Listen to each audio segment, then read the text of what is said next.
Nebraska football has just wrapped up their last official visiting weekend, and because of that, the big question among Husker fans has been, what's next? It is now commitment season. So in today's video, I'm going to go over every single recruit the Huskers are after, and I'm going to answer the question, will Nebraska get them to commit? Will they commit elsewhere? And then I'm going to address a lot of the negativity and optimism around Husker recruiting right now, and I'm going to give you my unbiased and unfiltered take. So really quick, we have a jam-packed recruiting episode today. Make sure to smash that like button. If you're getting excited about the upcoming football season, man, it is getting near. And speaking of near, we're getting very close to 4,000 subscribers here on this channel, and I'm posting a video about Nebraska football and Nebraska recruiting every single day. We have the best family on Husker YouTube, hands down. So if you're a diehard fan and want to join this family, please hit that subscribe button. It would help me out greatly. But without further ado, let's jump into it, talking about Nebraska football and what's next in the recruiting process. So like I said, official visits are now done. We will not see that again until the season starts up. And now it is commitment season. All the top tier guys will be picking their schools in the next couple of weeks, and gone are the days of people picking their schools on National Signing Day, picking their schools in December, January, even November, right? That's not happening anymore in modern day college football. These players are trying to pick their schools before the transfer portal, before the season starts. Really, because of that, Nebraska, right now, they have 11 commits. By the end of July, they're going to be sitting at 20 plus for sure. So let's just dive into some of the players Nebraska is going after. And I have sectioned these guys off into 3 tiers. Guys I like our odds with. So 50% or more, they're going to commit to Nebraska. 50-50 odds, guys who are really, not guaranteed for the Huskers, but you still like our odds there. And then the players who I simply don't like our odds with. So starting off with the guys I think will commit to Nebraska over the next couple weeks. Jeremiah Jones, freak athlete, 6'6", runs a 4.4 40 time, high 3-star. He will commit to Nebraska very soon. Christian Jones, the #1 player in Nebraska. I think the Huskers played really good defense in his recruiting process. Again, he was considering other schools like Oklahoma and Florida, but looks like Nebraska really wowed him on his official visit a week ago, and I think he will commit to the Huskers. Bryson Weber, I like our odds with, 4-star cornerback out of Texas.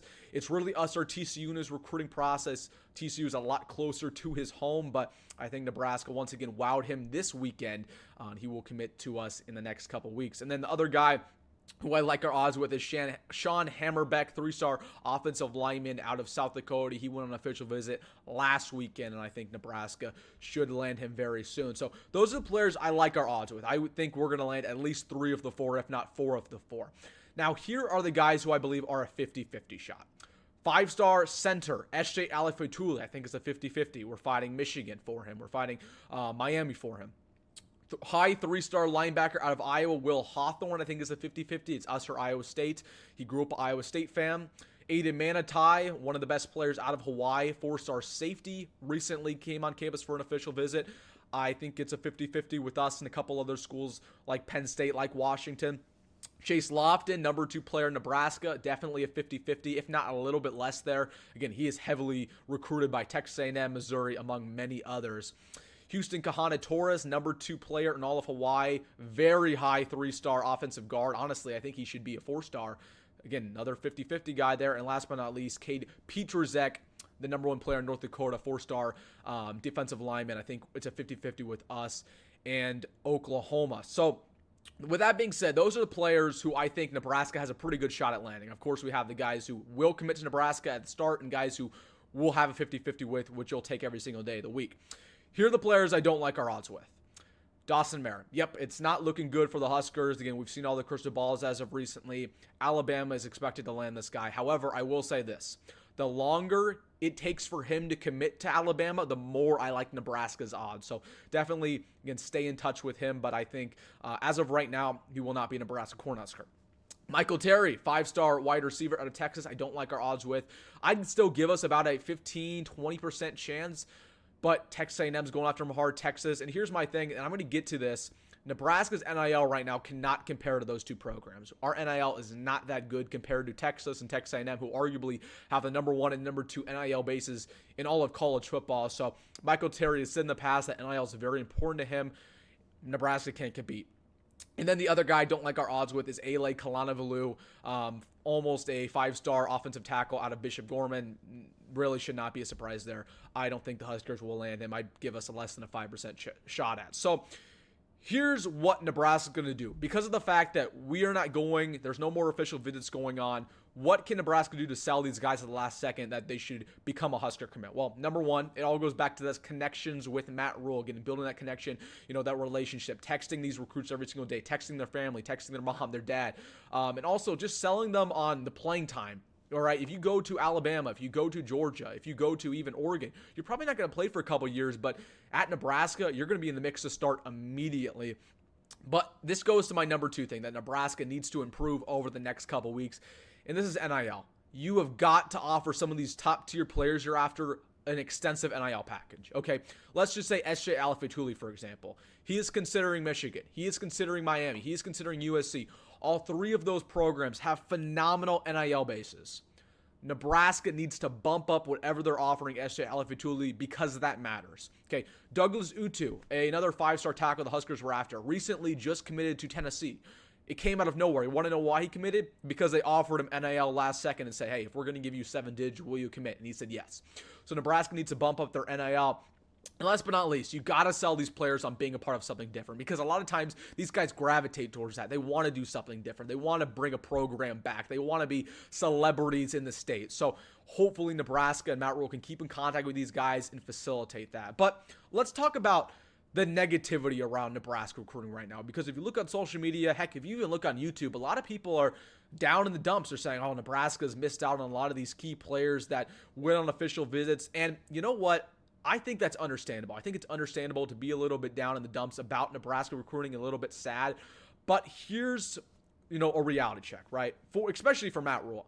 We love the fact that Matt Rhule gets these diamond in the rough players, like a Jeremiah Jones, like a Caden Vermas, like a Tanner Turk, right? Those are diamond in the rough players who honestly should have more offers than they do right now.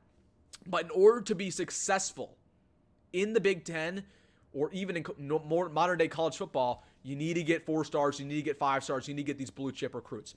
Development is important, and development is way more important than recruiting. I will tell you this, but recruiting is also important if you literally want to win 8, 9, 10 games every single year.